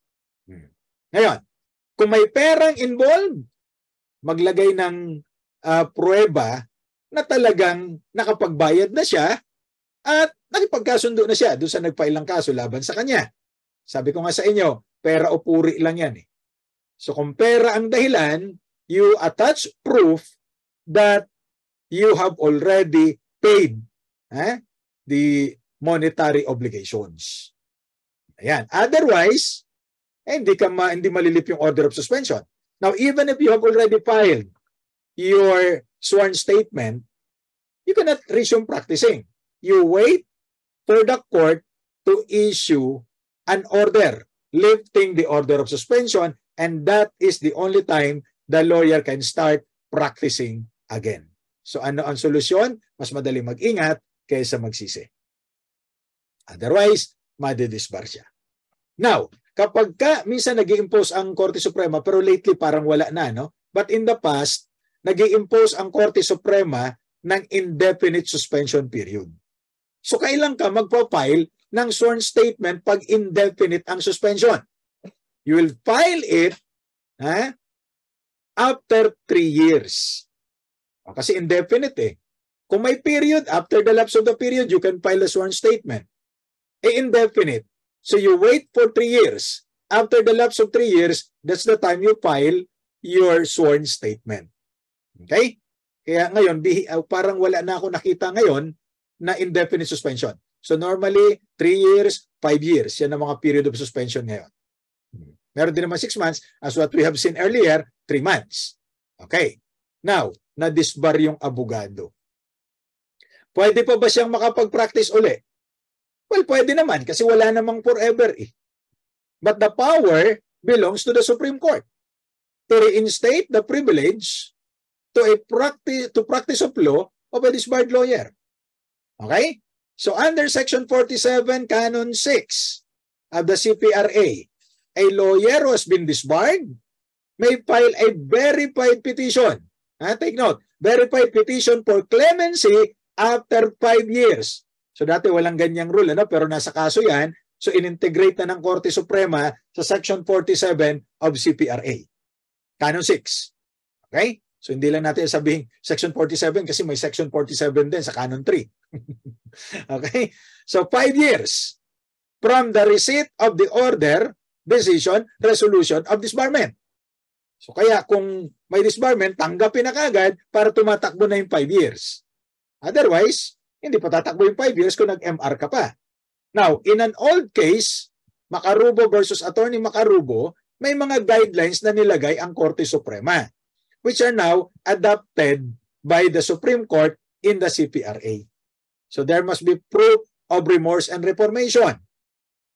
At kasama dun sa proof of remorse, yung mga testimonial. Di ba pagka kayo ay mag-take ng bar exam, or ngayon, pwede nang ipasa late, yung testimonial of good moral character. At dalawa na lang, at saka pwede sa isang papel na lang, di ba? Dati kasi separate paper pa. Kami noon, 3 yan eh. 3 lawyers ang hahabulin mo para pumirma. Magkakaibang dokumento kasi under oath. Eh ngayon, isang form na lang, tapos divided into 2, lawyer A, lawyer B. Oh, tapos pipirma sila sa baba. Marami akong mga estudyanteng napirmahan ng ganyan. So ngayon, pagka i-reinstate, kailangan din ito, yung testimonial of good moral character. But a subsequent finding of guilt in an administrative case for the same or similar misconduct will give rise to a strong presumption of non-reformation. Okay? So, sufficient time must have elapsed. Alam na natin yan, 5 years yan. The age of the person asking for clemency. And then, showing of promise na talagang meron ka pang ibubuga that you can still contribute. And other relevant factors. Okay? At ito ay discretionary sa Supreme Court. So in the case of Attorney Macarubo, he was reinstated kasi nakapagpakita siya ng proof of remorse and reformation. Now, in the case of Nunez versus Attorney Ricafort, ito, suspended lang siya indefinitely. Kaya sabi niya, 11 years na akong suspended. Pwede ba na ibalik na ninyo ako? Ay mukhang hindi talaga karapat-dapat. So sabi ng Korte Suprema, alam mo, hindi natural or absolute constitutional right yung pagiging abogado eh. If admitting a person to the practice of law is a privilege, the same reasoning applies to reinstatement of a disbarred lawyer. In fact, mas mabigat nga yan kasi binigyan ka na ng pagkakataon na maging ma-enjoy ang privilege. But you did not take advantage of it. Diba? You wasted the privilege. So when the court is exercising its inherent power to grant reinstatement, the court should see to it that only those who establish their present moral fitness and knowledge of the law will be readmitted to the bar. Okay? So, hindi naman daw na-close yung door. Kaya lang, ito talaga ay matindi ang kailangan mong patunayan that you still deserve that privilege of being readmitted. Hindi na admitted eh. Being readmitted to the practice of law. Kaya, sabi ng Section 48, mag-file ka ng petition for judicial clemency only after 5 years. Okay? Now, according to Nunez versus Ricafort, pwede namang ma-shorten yung 5 years provided merong most compelling reasons based on extraordinary circumstances. Medyo mahirap-hirap hanapin yung compelling reason na yan based on extraordinary circumstances, hindi ba? Hirap-hirap yan. Matagal na namin hinahanap ng mga estudyante ko sa legal ethics yan. Wala kaming maisip, ano ba talaga itong compelling reason na ito? Sabihin mo, mamamatay na po yung abogado. Mamamatay na pala, ba't pa kailangan i-reinstate, hindi ba? Ayan. Now, kung nakipile na yung petition, pwedeng kung daw yung 5 years, pwedeng i-relax. Kung na-file na bago itong CPRA. Then, after the lapse of the 5-year period, you file a petition for judicial clemency at kailangang ipakita mo. Saan ipapile yung petition for judicial clemency? To the Supreme Court. Okay? So, ipapakita mo that you have fully complied with all the terms and conditions of prior disciplinary orders, including restitution kung may perang involved. At saka yung 5-year period, naglapse na. Okay? That's the case of Nunez versus Ricafort. And you must show proof that you have recognized the wrongfulness or seriousness of the conduct. Now, it is required that the petitioner, pagka ito nag-take effect, na there was an attempt in good faith to reconcile with the wronged party. Yung nag-file ng kaso. Kung pwede pa. Kasi baka mamaya namatay na yung nag-file sa iyo ng kaso, paano ka na makipag-reconcile dyan? Hindi ba? So it depends on the circumstances. Okay? Now, notwithstanding the fact or the conduct for which the disbarred lawyer was disciplined, the disbarred lawyer has the requisite integrity and competence. So ibig sabihin, ganun din dun sa Makarubo versus Makarubo, di ba? May maiko-contribute ka pa for the betterment of the society in general and the legal profession in particular. Now, pag na-file yung verified petition for clemency, sa may mga attachment, mga certification yan, the court will conduct a preliminary evaluation to determine kung may merit ba ito on its face, prima facie, meaning on its face, meritorious ba? Kasi kung hindi ito meritorious, di-dismiss ito. Denied immediately. Ano? Ngayon, kung ito naman ay meritorious, ang gagawin ng Korte Suprema, ipapasa ito, i-refer doon sa Office of the Bar Confidant. So baliktad, kapag ka-suspension lamang, you file a sworn statement to the OBC. And the OBC will recommend to the court. And the court will order the lifting of that suspension. Now, if it is petition for judicial clemency of disbarred lawyers, ipapile mo ito sa Korte Suprema, not to the OBC, but to the Supreme Court. The Supreme Court will make an initial investigation or initial determination whether it is meritorious or not. If it is meritorious, then it will be referred to the OBC for fact-finding or any other fact-finding body that may be designated by the Supreme Court. Sino bang pwedeng i-designate dyan? Aside from the OBC, pwede ang Solicitor General. Okay? Pwede rin naman ang IBP. So gagawa sila ng report recommending to the court appropriate action. So sabi ng OBC, not meritorious. Ay denied. Pero sabi ng Office of the Bar Confidant, there is merit to the petition. Kasi 10 years na po ito, nagpakita naman siya ng reformation, nakipagkasundo na, just like the case of Makarubo, ay pwede na. Okay? So, the Supreme Court then will act on that recommendation by the OBC or other designated fact-finding body. Okay? It is the Supreme Court which shall ultimately resolve the petition for clemency based on the facts established by the report.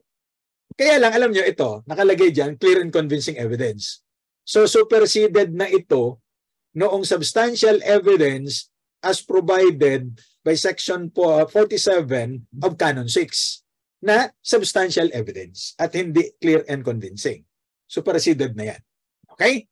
Now, unless otherwise resolved by the Supreme Court sitting en banc, ay dito mga guidelines na ito, mananatili ito, no? Ngayon, anong gagawin natin doon sa mga law firms na kasama yung pangalan ng lawyer na na-disbar? Sabi ng Korte Suprema, Kim Ting versus Attorney Yang, a disbarred lawyer's name cannot be part of a firm's name. Disbarred na siya eh.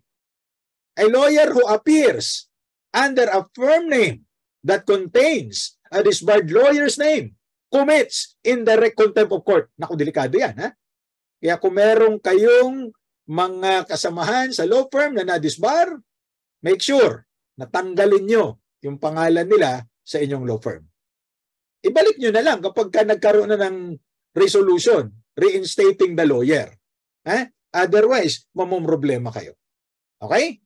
So, kasi sabi natin ngayon na pagka meritorious yung petition, igagrant ng Korte Suprema na i-reinstate yung pangalan ng abogado. Kasi ganito, no? Hindi na nabanggit dyan, pero dalawang uri kasi ng disbarment traditionally. Permanent at saka non-permanent. You would know that it is permanent disbarment kapag ganito yung wordings dun sa dispositive portion. He is permanently disbarred. Isa yan. Or, he is disbarred and his name is ordered stricken from the role of attorney. So ibig sabihin niyan, permanent disbarment yan. Pero kung nakalagay lang na he is disbarred and prevented from the practice, he is disbarred from being a lawyer or disbarred from the practice of law, etc., hindi naman permanent. Okay? But even if it is permanent disbarment, the lawyer can still try filing a petition for judicial clemency after 5 years. So clear na yan dun sa Canon 6 ng CPRA. Whereas in the CPR, walang ganun eh. So kaya, Korte Suprema pa nag-supply nito para malaman gaano ba katagal para makapag-file ng petition for judicial clemency. So as in the case of Macarubo, kung titingnan ninyo, 9 years yan bago siya nag-file. Okay? So what about the fact that the lawyer died during the pendency of disciplinary action? So ano mangyayari? Number one, the case is rendered mute and epidemic. Mute and academic. Hindi mute. Ibig sabihin, bakit pa didesisyon na ng korte? Patay naman na eh. Di ba? Dead man tell no tale, sabi nga nila. O kaya normally mga witness, delikado yan. So pag namatay ang abogado, mute and academic. However, in the discretion of the court discretion na lang ito, no? The court may still continue to receive the merits on the case and clear publicly the name of the lawyer. Baka naman walang kasalanan yung abogado, hindi ba? So, i-clear naman natin. Kawawa naman siya. Now, sometimes, yung abogado na disbar kasi nag-commit siya ng kasalanan in relation to public office. And later on, the chief executive granted him pardon. What is the effect?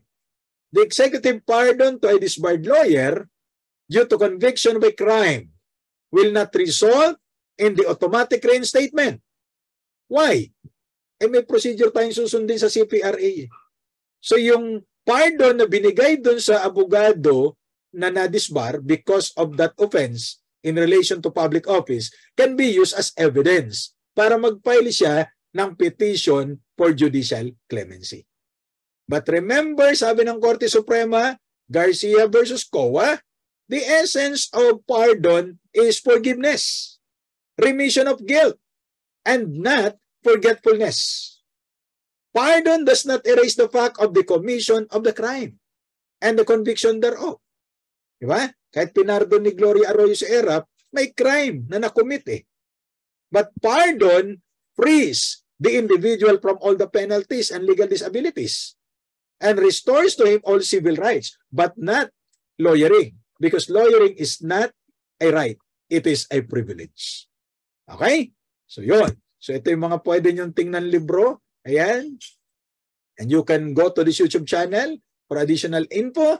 And you can also go to that Facebook group. And remember this, I always tell this to my audience, never make someone a priority when all you are to them is an option. Diba? Prioritize mo lang yung mga tao na priority ka rin. At iwasan po yung mga tao na ang tingin sa iyo ay hagdanan. Bakit? Napapansin ka lang para gamitin pag hindi available ang elevator. Ano? Iwasan din yung mga parang Ferris wheel ang dating. Bakit? Akala mo pinapaligaya ka, yung pala pinapaikot-ikot ka lang, wala kayong patutunguhan. Ano? At iwasan yung mga taong parang buwan kasi sasamahan ka niyan sa gabi pero iiwanan ka rin pagdating ng araw.